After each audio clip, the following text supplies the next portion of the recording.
Bom, então, Beleza. a gente viu tudo sobre ácidos, né? Agora nós vamos ver, então, a parte que fala das bases, né? E aí, vamos lá. Definição de base. O que que vai ser base? Vai ser toda substância que vai sofrer o que a gente chama de dissociação iônica e vai liberar como único ânion o OH. Lá atrás, eu falei que o ácido, ele sofria o processo de ionização. Por quê? Porque o ácido, ele era um composto molecular. Agora, eu estou falando que a base, ela sofre o que a gente chama, ó, de dissociação iônica. Por que que eu estou usando essa palavra dissociação iônica? Porque agora nós estamos falando de um composto iônico, tá? Formado por um cátion e formado por um ânion, tá? Então agora a gente tem aí já um composto iônico que só vai sofrer a dissociação, que é um fenômeno físico, tá? Então a gente vai estar falando agora de dissociação. E vai liberar como único ânion o OH menos, tá? Então essa é a nossa característica aí. Libera como único ânion o OH menos. Então essas duas novas nomenclaturas de diferença aqui que eu passei para vocês é fundamental, tá? Sofre dissociação iônica e libera OH-. Olha o exemplo que a apostila traz para vocês aqui, ó. Traz para vocês aqui o hidróxido de sódio, que é o NaOH, na presença de água, porque tem que se solubilizar, tem que ser dissolvido sozinho, ele não consegue liberar íons, tá? E aí, a gente separa o cátion do ânion. O cátion e o nosso único ânion aqui, que é o OH-. Isso aqui é a nossa principal diferença de ácido para base. Base vai liberar um ânion específico. E olha aqui o hidróxido de cálcio, CaOH2. Por que que eu coloquei a hidroxila entre parênteses, tá? Porque são duas hidroxilas. E se eu colocasse o 2 sem o parênteses, esse 2 ia ficar representando só o hidrogênio e não a hidroxila inteira, tá? Então, na hora de dissociar, ia ter que aparecer dois hidrogênios e não duas hidroxilas. Então, aqui dissociou e liberou como único ânion de novo aqui a hidroxila, tá? Então, só libera a hidroxila aqui como único ânion de novo. Liberou duas hidroxilas por causa desse doisinho aqui, tá? Então, no caso das bases, ó, a hidroxila, ou chamada também de oxidrila, tá? É o responsável pela propriedade específica da base. Bom, vamos lá. Os ácidos, como que a gente viu anteriormente, normalmente eles estão no estado líquido, a temperatura ambiente. As bases, não. Elas são sólidas à temperatura ambiente, tá? Então, as bases à temperatura ambiente, elas são sólidas. O ácido, eu disse para vocês que ele tinha sabor azedo, tá? A base, ela tem sabor adstringente. O que que é o sabor adstringente? É o sabor que amarra a boca, como é o caso, como se você estivesse mordendo um caqui verde, uma banana verde, tá? Então, o que a gente tem aqui, ó, que elas são sólidas à temperatura ambiente, com exceção do hidróxido de amônio, tá? Tem sabor cáustico e adstringente, que é aquele sabor amarrento, tá? A maioria das bases, elas são venenosas e corrosivas, tá? Então, jamais pode colocar uma base na boca. A gente pensa aí já pela soda cáustica, que é o que a gente mais conhece aí, que é a soda que faz o sabão, né? Então, ela é uma base muito forte, extremamente corrosiva. Se você coloca ela em contato com a água, ela levanta fervura, tá? Essas bases, elas são bastante escorregadias, tanto que a gente faz sabão com elas, né? Então, elas são bastante escorregadias. Elas também sofrem alteração com o indicador ácido-base, tá? A apostila traz aqui para vocês o exemplo, o papel tornassol azul, né? Que no papel tornassol azul ela fica azul. Mas o indicador que a gente mais costuma usar é a fenolftaleína, tá? E na presença de fenolftaleína, essa base ela fica rosa, fica avermelhada, tá? As bases, aqui de novo, muito importante, sofre o que a gente chama de dissociação adicionada à água. Por quê? Porque é um composto iônico, tá? Conduzem corrente elétrica em solução aquosa ou fundida. Então, sempre lembrando de novo que só são bons condutores de corrente elétrica quando estão fundidos, que é o quê? Aquece até o seu derretimento, ou quando estão diluídos em água, tá? E aí, as bases, elas podem reagir com o dióxido de carbono, que é o composto presente no ar, e formar compostos que endurecem tampas de vidro e que vai dificultar a abertura do frasco. Quando você tem um frasco lá que você está com dificuldade para abrir, muito provavelmente é porque as bases que ficam estocadas ali no frasco, ela reage com dióxido de carbono e gruda aquele vidro, tá?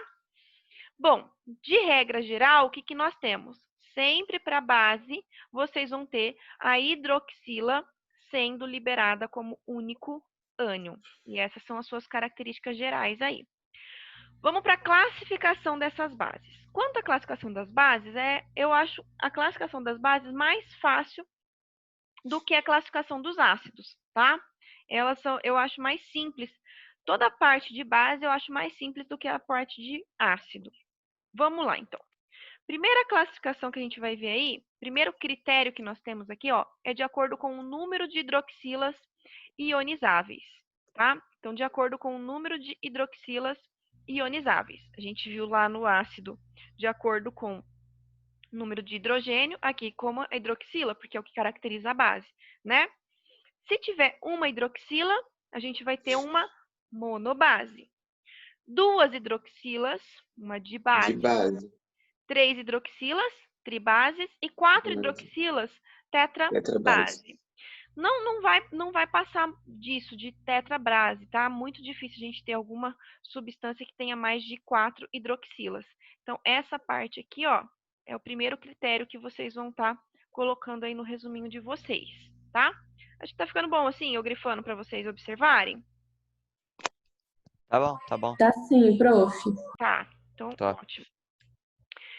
Bom, segundo critério de classificação que nós vamos ter aí, então, de acordo com a sua solubilidade. Aí, vocês precisam relembrar de alguns conceitos, tá? De tabela periódica. Tem que lembrar as colunas da tabela periódica, tem que lembrar o nome daquelas famílias. Então, nós temos lá família 1, metais alcalinos. Família 2, alcalinos terrosos. Família 3 é a família do boro. Família 4, do carbono. Família 5, do nitrogênio. Família 6, os calcogênios. Família 7, os halogênios. E depois a gente tem os gases nobres, tá? Então, é importante vocês saberem essas terminologias da tabela periódica. Bom, essas bases, elas podem ser classificadas como solúvel, parcialmente solúvel ou insolúvel. A apostila traz para vocês pouco solúvel, mas pode aparecer com esse nome, parcialmente solúvel, tá? Bom, as bases solúveis são aquelas que vêm ali da família dos metais alcalinos, família 1A. E aí a gente vai incluir o amônio, que forma a base hidróxido de amônio, tá? O NH4. Então, aqui, as bases solúveis, só os metais alcalinos, família 1A da tabela periódica, mais o hidróxido de amônio. As bases que são pouco solúveis ou parcialmente solúveis, elas vêm dos metais alcalinos terrosos, com exceção aí do nosso hidróxido de magnésio, do magnésio, que ele é a nossa exceção, que não vai estar incluída aí nos poucos solúveis, tá? Então, aí, esses metais alcalinos terrosos, nós estamos falando da família 2A da tabela periódica. E todos os demais são insolúveis, e aí a gente vai incluir quem? O hidróxido de magnésio, porque ele não ficou aqui incluído na sua família, tá?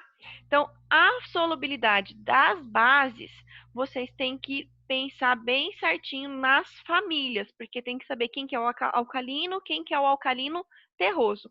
E aqui, ó, traz para vocês a sequência que aumenta a solubilidade, que é importante vocês saberem também. Porque se eu perguntar de repente para vocês quais são os metais mais solúveis dentro da mesma família, ela tem uma crescente dessa maneira aqui, tá? Tranquilo? Beleza? Tranquilo, prof. Ótimo. Vamos continuar então para o nosso próximo critério, que é quanto à força. Quanto à força, elas não aparece mais para vocês a base moderada. Então, só vai aparecer agora para vocês se ela é forte ou se ela é fraca, tá? Então, nós vamos ter aqui as bases classificadas como forte ou fraca. Quem são as bases fortes? São aquelas que derivam dos metais alcalinos e dos metais alcalinos terrosos, com exceção do magnésio, tá? E essas bases, elas têm o grau de ionização igual a 100%, tá? Por isso que elas são bases fortes. Já as bases fracas vai incluir todos os outros metais, junto com o magnésio e também o hidróxido de amônio, que mesmo ele sendo uma base solúvel, é uma base fraca, tá? Porque essa é uma associação que vocês podem fazer. Se a base é fraca, ela também é insolúvel. Só não vai se aplicar essa associação para o hidróxido de amônio, que o hidróxido de amônio, mesmo sendo fraca, é solúvel, tá? Então, vocês podem fazer essa associação. E as bases fortes, elas são solúvel ou parcialmente solúvel. Sempre assim, tá? Então, essa associação vocês podem estar aplicando aí para as bases. Bom, vamos para a última parte das bases aqui, que é a nomenclatura, que também é muito mais fácil do que a nomenclatura dos ácidos. Por quê? Nomenclatura do ácido envolve os ânions. E os ânions têm um monte de variações, né? Já as bases envolve o cátion, e o cátion não tem variação. O máximo que a gente vai ter de variação aí é 1 ou 2 cátion com o NOx variável. Por exemplo, o ferro. A gente sabe que o ferro tem NOx mais 2 e mais 3. Então, essa variação vai aparecer. Mas como que você vai dar nome para a base, tá? Via de regra, quando a base tem NOx fixo, primeira coisa, tá? Quando o metal tem NOx fixo. Por exemplo, o sódio, ele tem NOx mais 1. O cálcio tem NOx mais 2, tá? Então, vocês têm que relembrar essa partezinha de NOx também. Como é que vai ficar o nome? Regrinha, hidróxido mais o nome do cátion. Olha o exemplo. Aqui eu tenho o NaOH. Hidróxido de, o nome de cátion. Hidróxido de sódio. Aqui, de novo, ó, CaOH2. Hidróxido mais o nome do cátion. Hidróxido de cálcio. Para o NOx fixo, essa é a regra.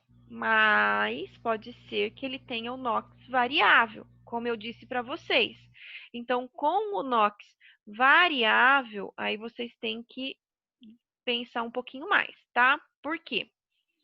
A gente vai colocar hidróxido, de novo, de o nome do metal e a carga dele em algarismo romano, tá? Olha aqui. Eu falei para vocês que o ferro ele podia ter NOx 2 ou 3, né? Então, aqui, quando ele tem NOx 2, FeOH2, hidróxido de ferro 2. Mas, se eu comparar o 2 e o 3, eu tenho menor NOx. Então, eu podia ter escrito aqui, hidróxido ferroso. Mesma coisa, tá? Com NOx 3, ó, hidróxido de ferro 3. Mas como ele tem maior NOx comparando o 2 e o 3, eu poderia escrever aqui hidróxido férrico. Mesma coisa, tá? Então, quando você compara o mesmo elemento com 2 NOx diferentes, o maior NOx vem escrito com ico no final e o menor NOx vem escrito com oso no final. Então, aqui, hidróxido de ferro 2, ok? Ah, mas eu quero escrever com a terminologia, eu vou terminar o finalzinho. Então, hidróxido ferroso. Hidróxido de ferro 3, ok. Ou hidróxido férrico, sem problema. Aqui, ó, mesma coisa aqui para o cobre, tá? O cobre, ó, ele pode ter o NOx 1 ou 2. Aqui ele nem colocou em algarismo romano. ele colocou já com o finalzinho oso e ico. Menor NOx terminou em oso, maior NOx terminou em ico. Mas podia ser assim: hidróxido de cobre 1 ou hidróxido cuproso. Hidróxido de cobre 2 ou hidróxido cúprico. Sem problemas, tá? Ó, o estanho pode ter NOx 2 ou 4. Pode ser o hidróxido estanoso ou hidróxido de estanho 2. Pode ser o hidróxido estânico ou hidróxido de estanho 4. Quando você vai colocar o número, sempre lembre que ele tem que vir em algarismo romano, tá? Não pode ser escrito com algarismo normal. Tranquilo? Tranquilo, prof. E essa parte aqui que a apostila traz para vocês é dos indicadores. Aqui está mostrando a solução de fenolftaleína, a cor que ela fica, tá? Isso aqui eu já falei bastante para vocês. Está mostrando os indicadores de diferentes, os diferentes indicadores aqui para vocês, que isso aqui é só leitura mesmo, tá? Só para vocês saberem a cor que fica em cada indicador. Traz para vocês aqui o alaranjado de metila, o tornassol e a fenolftaleína. O que a gente mais utiliza é a fenolftaleína nas escolas, tá? Mas claro que existe outros indicadores. Depois vai trazer para vocês os principais, as principais bases. Mas antes de eu falar das principais bases com vocês vão fazer para mim esses módulos que estão aqui, que é o módulo 46, que vai falar da definição e da classificação, e vocês vão fazer para mim também o módulo 47, que fala da nomenclatura. Ok? Aham. Prof, Oi. ficou para trás uns 3 módulos de ácido nessa apostila. Sim. De ácido dessa apostila? Sim, a nomenclatura dos oxiácidos, que é o módulo 43 e o 44, e os ácidos no cotidiano, que é o módulo 45. Ah, tá. Não, a nomenclatura a gente fez. Não, a gente fez o da apostila 7. Peraí, deixa eu voltar aqui, Lohana. O da apostila 7 é só os hidrácidos, não é os oxiácidos. Ah, não, mas eu expliquei. Não, sim, explicar você explicou. Isso, só não fez os módulos de exercícios. Entendi, Lohana. Agora, do cotidiano, eu vou explicar os dois juntos, tá? Essa parte aqui eu vou explicar de ácido e base junto. Por isso que eu vou pular o da base também. Verdade, o da nomenclatura aqui vocês podiam ter feito já. Professor? Módulo Não. matemático. Alguém poderia me mandar, por favor, as páginas que a senhora explicou? Eu não estou podendo pegar minha apostila, que eu não estou em Chapadão. Tá, eu vou colocar na aula no Que Mágico, Eduardo. Ah, tá, tudo bem, professor. Aqui, ó, isso aqui eu já expliquei pra vocês, tá? Só os exercícios que vocês não fizeram. Só não foi feito o exercício, que é o módulo 43 e 44. 43 e 44. Isso. Esses dois módulos vocês já podem fazer também, deixar prontinho, ó. Tá? O 43 e o 44. É que eu expliquei sem utilizar. Eu já fui explicando tudo e aí tava na apostila 8. Então, ácidos. Tá passando toda a resposta aí, professora. Aí, ácidos, não tem problema, acho que vocês vão fazer belezinha, né? Ácidos, então, vamos lá. Vocês já viram toda a parte dos ácidos, até a nomenclatura, só ficou faltando falar dos ácidos no cotidiano.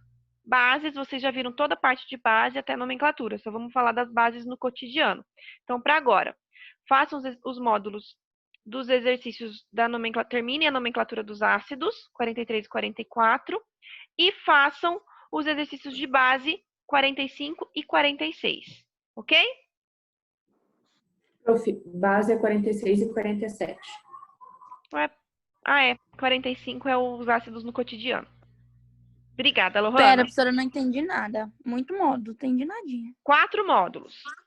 É do 42 ao 46? Não. 43, 44. Tá, Bruna? 43 e 44, que é o comecinho que vai falar das nomenclaturas dos oxiácidos. E 46 e 47, que é o das bases. Ok? Ah, tudo bem. O Breno tá Então, tirando... 40. O Breno tá rindo de você, Bruna? Ai, eu não sei. Tá Não, achando pelo uma menos eu graça, o pergunto. Breno? Meu Deus. Ó, prof, então 43, 44, 46, 47. Isso. E o 42 que você mandou agora? O 42 é para você já ter feito, já tá até lá o espaço para você postar no Que é Mágico. Sim, aham. Não, Esse então você tá já bom. terminou, né? Sim, aham. Então tá. O 42 era da Prof, aula anterior. Oi. Aí depois a senhora vai postar o vídeo dessa última aula Vou sobre postar. os ácidos, Aham. a Os nomenclatura? ácidos Então, eu só. já tô colocando ele no YouTube para subir para a plataforma. Tá bom, então. Tá? Dúvida, gente? Porque para a prova de vocês de química já tem bastante conteúdo, né? Vai cair tudo de ácido, vai cair tudo de base, vai cair a parte de solubilidade, vai cair a parte de ligações intermoleculares parte 4. Então, nós temos bastante conteúdo para a prova de química já. Até onde a gente foi, cai na prova. E amanhã nós começamos os trabalhos, né? Com o Breno, a Júlia Amanhã? e a Bruna. Amanhã? Sexta-feira. Não, professor. Professor? Meu Deus do céu. Tá em choque? Ai, ai. Matou o Breno, susto. Bom, até sexta a gente só vai ter aula de química, tá, gente? Porque daí biologia, Ok. semana que vem vai ser bastante aula de bio. Combinado? Então, vou ficar esperando as tarefas. Ok, prof. Até. Beleza. Tchau, tchau.